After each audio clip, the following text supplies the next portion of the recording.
ഗുരുവായൂരപ്പൻ്റെ അത്താഴ ശിവേലി 9 മണിയോടുകൂടി 9:15 ആരംഭിക്കുന്നതാണ്.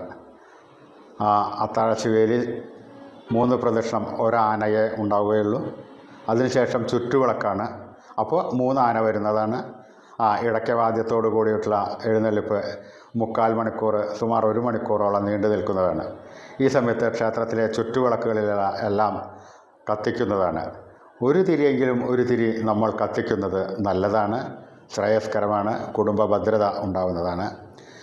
ആ ചുറ്റുവിളക്കിന് ശേഷം തൃപ്പുക സമയത്ത് ശ്രീ ഗുരുവായൂരപ്പന് ഉറങ്ങുവാനുള്ള എല്ലാ സംവിധാനങ്ങളും നടത്തുന്നു.